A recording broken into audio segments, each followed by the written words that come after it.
The Disrupt Education vlog can be found on YouTube. To hear it in podcast form, search Disrupt Education on any of the following podcast platforms: Anchor, Apple Podcasts, Google Podcasts, Breaker, Castbox, Overcast, Radio Public, Pocket Cast, Spotify, or Stitcher.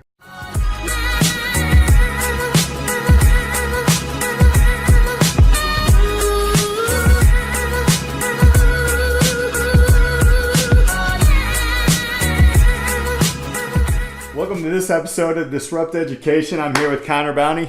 How are you? Pleasure to be here today. It's awesome to have you. So tell us a little bit about who you are. So my name's Connor Bounty. I graduated from Barrington High School back in 2015. I'm currently a senior at Indiana University. I've got a little unique scenario that I'm kind of in, and I've got a great job opportunity, as well as I've launched my own startup, and so we've built an app that tracks school buses for parents and students, grades K through 12, and we're currently launching it in the Chicago suburbs this August. So it's been quite an exciting time, but a lot of work. But that's a little bit about me. I was while I was at Indiana, I was fortunate to be an athlete while I was there, so I wrestled a little bit on their program. Ended up suffering some knee injuries, stopped my time and time wrestling there, so opened up some more time for me to take advantage of an opportunity like starting a company, and ended up starting this right after. So where in your education, what was your educational path like getting to where you are now, to a launch, actually as a senior in college? Yes. Is that how you'd be categorized? Yeah. Okay, so take us through that educational journey. Well, I was always a very outgoing kid all through middle school and up, and I kind of got this passion for, I guess, entrepreneurship at a younger age, just because my dad was an entrepreneur. So it was always in the family. It was always something that was there. I always had a passion for watching Shark Tank, stuff like that. And so I went on to freshman year of high school at Barrington. Wasn't exposed to too much business. Took some general business classes, and then I ended up getting exposed to this program called Incubator EDU. And I was actually part of the first one ever in the United States out of Barrington in 2014. And this class was much different. Yeah. It changed the way I thought. It wasn't really normal. It wasn't a normal class. You kind of went into this, and it was, you're learning about how to start a business, and then you're actually doing it. Right. You're not just reading from a textbook. You're going and applying it to the real world. And I was like, wait, what's going on here? This isn't normal classwork. And so we, had a great team with us. So, we started running it, and in my junior year, at the end of it, you almost pitched to venture capitalists like Shark Tank, and that was the coolest experience for me. So our team was fortunate to get up there, pitch, and win some money. We won $25,000 to get our idea off the ground. We started running it through our senior year. Started this second year of the program while taking other classes. Of course, we were all looking at college as well. So meanwhile, we're balancing this startup. This was new life, right. And exploring this new life of college. Right. And so I ended up going to Indiana. Some other guys went to some different schools while we were there, and we continued to run the startup for about 2 years. And into our sophomore year of college, summer before we went into it, we ended up closing the doors because we ran out of money. Right. We had $25,000 behind us. We raised some more outside of it, and we thought we had everything prepared for the obstacles ahead, but we just didn't. And I guess that was with the little experience we had. It was something that we just didn't prepare for. Right. And I went on with my sophomore year. I was taking business classes, taking some entrepreneurship classes because I grew a new passion for it. Right. Ended wrestling, and I had a lot of time on my hands, a lot of time to think. Right. And so I ended up finding a group of individuals that was very passionate about entrepreneurship as well. In general, they were motivated, and they ended up being good friends of mine. And on the last day of school, we ended up saying, okay, let's do this. Let's start a company. Yeah. And we ended up starting this company, TMR Technology. And for that whole summer, it was kind of wild, because we were all over the country, and we were trying to communicate and keep this moving forward while taking summer classes, doing summer internships, and we covered a lot of ground. And so we went into our junior year, or my junior year, their sophomore year, the rest of the team, and we're taking classes, and a lot of guys are like, guys, I'm almost getting bored with school. I want to just work. Like I'm finding myself working on this in class, and I'm like, okay, well, we want to finish college, you know. Right. Everybody do your thing, but it was cool to see, and so the passion's kind of built up. We've made a lot of progress, and now I'm in my senior year. I'm studying management. I love what I'm doing. My major is kind of helped me, I guess, guide where this company's going, just in terms of, how to make people, productive, how to take advantage of their strengths, how to capitalize on other weaknesses. Right. And so that's been great, and, it's been an awesome experience at Indiana, but this entrepreneurship, lifestyle is definitely taking a huge load on me, and, and it's being something that's taking a lot more time. And so right now, we went into this summer, did some beta testing. Things went very, very well. Again, taking summer classes, so busy schedule, but everything's going well, and we're getting ready to launch, into school districts here in August. And so we got some school districts we're speaking to in the Chicago suburbs, and we're trying to get all this lined up before we head back to school for my final year, and the rest of the team's second to last year. And so it's been a crazy ride and a crazy college experience, because I lived the athlete side to the not athlete, and that whole time difference is crazy. And so it was cool to see an opportunity like this and take advantage of it. And with this team that we've got here, it's been fun to see what we've accomplished, but we've got a long road ahead of us. And so cash flow problems. Yeah. Was probably that's usually the initial piece. Do you feel like in college, how did you learn, because you've restarted and you're obviously going further, how did you learn to contain or work with those cash flow problems? Because that's usually the number one thing in a business, that you run out of cash. So, we're fortunate. We're college kids. Right. So we don't have a ton of responsibility right now. Go to class, get your homework done, please your parents. That's number one, of course. Mom and dad, I got you. But and then on top of that, just making sure you're paying for yourself. You worked over the summer, so you can't afford to go out on the nights you go out. But and we saw that we had a lot of we didn't have a lot of risk, and but we knew we needed money to get this started. We're all college kids again, so we don't have a lot of money in our pocket. So we ended up, trying to reach out to people that would help get us. And our first direction was to go to venture capitalists, because that's the thing that comes off your head right away. And we were not prepared. We're pre-revenue. A lot of companies weren't even going to look at us, but we did get in the door with some and got some great advice. From there, we ended up, getting connected with some other individuals who ended up funding us. We got funded with $80,000.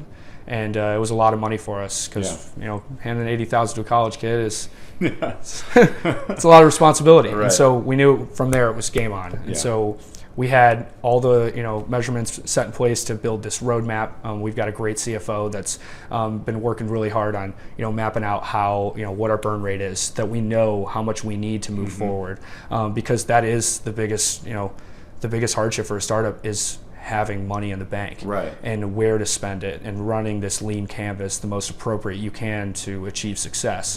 And so I think a lot of that, and I have to thank a lot of my first experience from it, is from Incubator and from this first attempt at a startup. Because thanks to that first try, I was able to see what we did wrong. I was able to see the mistakes we made, communicate that with the team, and have the team collaborate and be like, okay, well, since you did this the first time, here's how we'll do it this time. We'll see how it's different. And we were able to not encounter those same mistakes, cut that timeline in half, build our application, and have some extra money in the bank. And we have money still to continue doing the things we want to do. But I guess it's that bootstrapping mentality that it's like, okay, guys, like, I know this would be great to have right now, but we're going with the free version because we can't afford it. Like $100 here, $20 here, $40 here adds up. And we've had a lot of conversations where it's been like, guys, this would be great for us. We can't afford it yet. Like, and I guess it's just holding back and just really, looking at every opportunity and not jumping and just saying yes. And sitting back and saying, okay, hold on. I have to make a decision here. What's gonna play out? Is this gonna happen? Is this gonna happen? Is this gonna happen? And having that awareness. And I also think that's something that I learned in that incubator class early on in high school that helped prepare me for this, for patience, the real world. And so if you go back into you mentioned a lot about the incubator, and I know the program well. You were actually, the incubator program was actually incubating itself Yes. at that time. And then, going through your studies in college, are there any parallels there, or are there any, like, if you could change up college to morph into what you're doing right now, or even high school, how would you do that? Well, I think it's interesting because incubator, I think the thing that it teaches that it didn't even teach directly was this, almost like awareness of yourself and your professional brand at a young age. Right. Because, you're teaching these kids that there's a whole world out there and everyone's got this whole pinhole vision, this vision of, okay, go to school, graduate high school, go to college, graduate, get a job. Well, there's a lot of other paths you can take. And now I'm not saying, discount and, go to college, graduate and all that, because that's the path I'm trying to take right now. But I do think there is something that needs to be changed because I saw that exposure at a young age and it's made me look at everything differently. Because I've gone into some of my business classes at Indiana and been like, I've seen all this before and I'm doing it again. And I think incubator taught me something, and I've had a lot of people that have been talking about this kind of idea. Taught me something that you go to school to learn how to learn. Right. And so we while we were there, we learned what we wanted, what we were passionate about. I was passionate about entrepreneurship, obviously. After taking that class, but some people take that class, they're not business at all. Right. And they take it for a different direction. But I think what we need to do is just giving that ability to be flexible, because I'm going into some of my classes and you're seeing kids that they're like, I don't want to be here. That shouldn't be the attitude at all. Right. Incubator, I wanted to be there every day. And that should be the attitude. You should be studying what you're passionate about instead of hitting every single requirement like every kid has. And I think that's been traditional education. And I think that incubator's on the forefront of changing it. And I think there's programs to follow like it. Like Mobile Makers EDU is another one that they're teaching kids to code at a young age. That's something that you drive passion like that, you can create some pretty powerful people in 5 to 10 years. Yeah, you that give are them going to the be taking freedom jobs. to do that. Yeah. And they're going to create because of their, just kind of like what you're saying is, as a customer, right? As a customer waiting for a bus, that's literally, you saw the customer-centric piece, which that's where all these companies are going. Exactly. Yeah. We lived it. Yeah. So in high school then to college, you mentioned you were in a couple of classes that, how did you handle that? Well, it was interesting. At first I was like, okay, one of the classes, the first day of our incubator class in high school, one of the first things we learned about, the first week was the BMC. Right. And I'm in one of my classes, in college, and all of a sudden the BMC pops up on the main screen. I'm looking at it like, what? We're learning again? And, the teacher asks, who in this lecture hall has seen this before? And in a 300-person lecture hall, I was one of like 3 people to raise my hand. Wow. And right then I felt like, okay, awesome. Okay, I'm ahead of the game. Yeah. But as the class went on, I was like, I've seen all this before. Granted, we were digging deeper into it, but at the surface level, I was extremely prepared. So, I mentioned to the teacher, I was like, I kind of done this. Yeah. And they almost had me go and give advice to students, be like, hey, talk about your experience that you did and apply it to this. Right. And there were some classes where literally I'd be talking with the teacher like I was like a TA. Yeah. And it was cool. Right. But it was interesting. It was different because I felt they like weren't giving you money back, right? That would have been nice. That would have been nice. Right. But it was interesting because unfortunately, I didn't get a ton out of the class because I'd seen the material before, but I was fortunate because I saw the material before. Right. I think incubator is ahead of that timeline, and seeing that material again was just it threw me off. Totally threw me off because I didn't think I would. Just see the basic material we learned in a high school class being taught in up to my junior year of college, where I'm seeing the same exact stuff over and over again. Yeah. And I've lived it in the real world, and I've been able to apply the real world to the classroom and learning more in the real world than I am in the classroom. And so it's been conflicting a little bit, right? Because we'll go into meetings with a law firm, and I'll learn more in an hour than I will in a month sitting in that classroom, right? Because I'm applying it. Yep, right. And so I guess hitting on your last thing of something changing. It's just applying the real world experiences to the classroom and letting people what actually goes into this. How would you actually do this? Like filing an LLC, there's steps to it. Like, Right.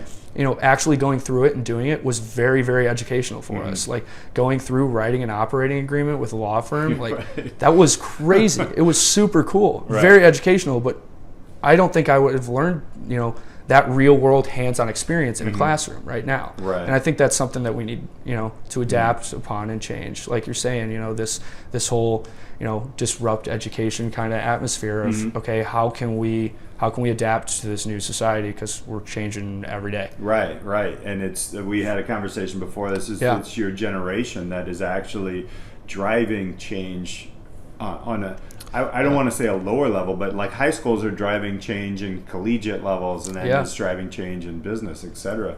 Tell us where we can find you, the company. How can people find what's going on? So we'll be on the App Store here in August. We'll be on the App Store for iOS and Google Play. So you'll be, you know, able to download us on Android. You can go to our website, you know, www.tmr-technology.com. Find us on Facebook and LinkedIn too. We're really excited. We're trying to, you know, get this out there for parents and students, and because we all lived it. I mean, sitting outside in these cold Chicago winters when you were a little kid was not fun. Right. Especially when the bus was late. And so, you know, we see this as a true problem, and we want to go out there and supply this to, you know, schools across the country. And, you know, in order to do that, we're offering it to schools for free. Right. We're letting, you know, them adopt this for free so they can offer this to their parents and students to take advantage of it, because, you know, we don't want this to be a hardship on schools. We want them to be, you know, give them, you know, a competitive advantage to, one, you know, hey, come to our school over the rival school that doesn't have it, but two, you know, make them look great, you know, and make them say, hey, okay, we can offer this service. It's really no hardship to us, no cost to us, and, you know, we can improve our bus efficiency and safety, and give some parents some peace of mind and, you know, safety at every stop. I think it ultimately that prepares the student to learn better. Yeah, you know, I mean, it's the start of a day. Absolutely. So that's fantastic. I have no doubt this is going to succeed. There are going to be failures, because there's always failures, obviously. And you've learned from those. And I think your path is blazing a truth into education that we really need to look at and change. So appreciate it. Well, I appreciate you having me here today. Awesome, it's man. been a pleasure. Thank you, Connor. True disruptor of education right here. Check out all the websites and such down below, and you can contact him if you need to. We'll take a look at their new app coming out. When is that launching? Do you know? It's going to be, we don't have an exact date yet, but you can look for it in the middle of August. Got it. All right, guys, until next time, we'll see you on Disrupt Education.